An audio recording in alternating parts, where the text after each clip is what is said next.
up, Raptor fans? We're back again. We're here to talk about the Raptors game against the Milwaukee Bucks. They were on a back-to-back. They're missing Kevin Porter Jr. We got Yak Attack back.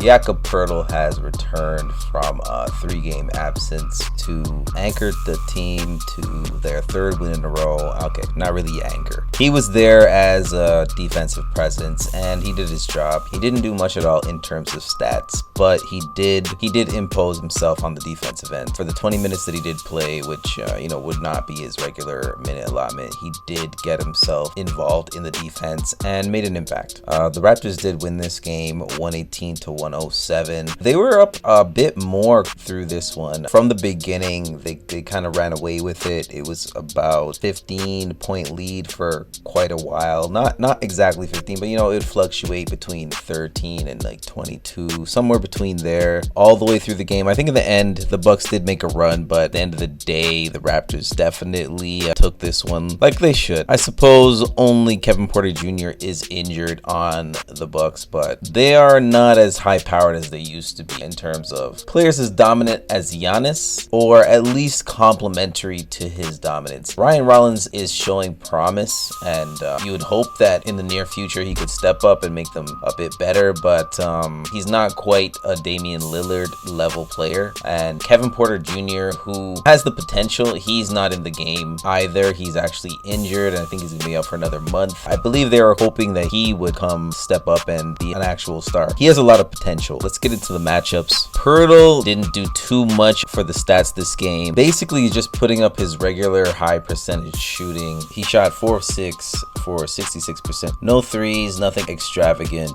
Just 9 rebounds, no stocks, no assists, no turnovers. Just a plain old game, hit 4 or 6 shots, played defense on their big, and contributed in that way. Not very flashy at all. As for Miles Turner, his matchup, he shot 43%, 3 of 7 shots, 2 3-pointers, 10 points, 8 rebounds, 3 stocks. I believe that's 2 steals and a block. His assist-to-turnover ratio was 3-1. He had 3 turnovers and 1 assist. His plus-minus, though, compared to Jakob's, which I did go over but kind of glazed over, it was 0 as well. 0's all the way down the line. I guess that fared well against Miles Turner, whose plus-minus is 11. That's his direct matchup. Thankfully, Jakob didn't have to work too hard. The Bucks were on a back-to-back. That means Miles Turner was on a back-to-back, and Jakob coming off of injury. You don't really want him to face such a tough matchup right away. We're glad in that, right? We'd like to beat the Bucks on even terms, but if we can get a day when they're coming off a back-to-back, it happens to us all the time,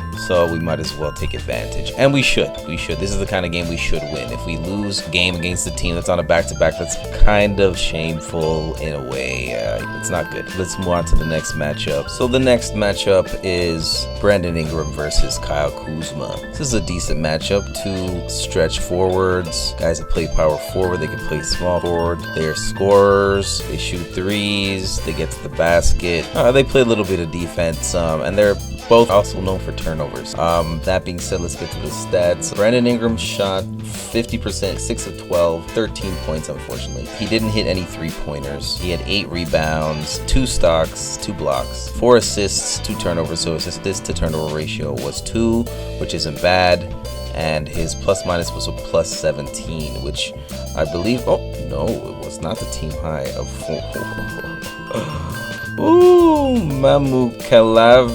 We're gonna have to learn that name. We call him Mamu. I told you last game we have to respect Mamu. Mamu Kalavsvili. I'm gonna get it. I'm gonna get it eventually, but I'm gonna call you Mamu for now. Plus 28, a big boy plus minus, a big grown plus minus from Mamu. But going back to Ingram, he had the 2nd highest plus minus at 17. He tied Jamal Shed. Some of these bench guys are stepping up. They're playing their game. Their plus minuses are pretty. That's a pretty good plus minus in that matchup, and I think we can pretty much say Ingram did his thing. It's just a matter of not taking that many shots, but the fact that they won the game probably means that other players contributed in that way. On to Kyle Kuzma. Kyle Kuzma came off the bench, played 26 minutes, shot 50% as well, 7 of 14 shooting, but hit 2 3-pointers, only had 3 rebounds, 1 stock. Yeah, he only had a block. His assist to turnover ratio is atrocious. It's a no assists and 4 turnovers. So that's what that means. That means you turn the ball over. That means your team didn't get a chance to shoot and the other team might get a chance to shoot. 4 turnovers, let's just say 2 baskets. It's just unfortunate when it happens to us, but fortunately in this case it was Kyle Kuzma that was the one who had the bad assist to turnover ratio. He gave the ball up 4 times, and this wasn't that far of a game in the end. They probably may have had a chance based on those turnovers. I mean, that's just one guy. You got to remember, one guy having that much of an impact in that way is perhaps going to push it over the edge. I will be giving this matchup very easily to Brandon Ingram. Kyle Kuzma did stuff that is sometimes Brandon Ingram's weakness. So in that light,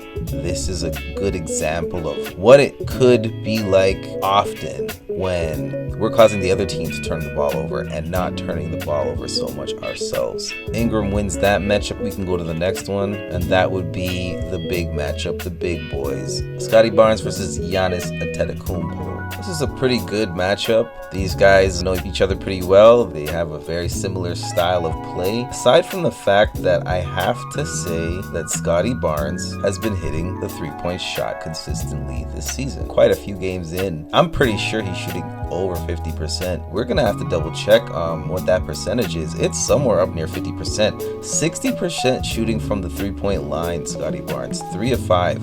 3 3-pointers. So he scored 23 points on 9 of 16 shooting, 56.3%, 3 rebounds, an assist to turnover ratio of 6. Actually, I skipped over a very significant point, which is he had 6 stocks, 4 steals, and 2 blocks.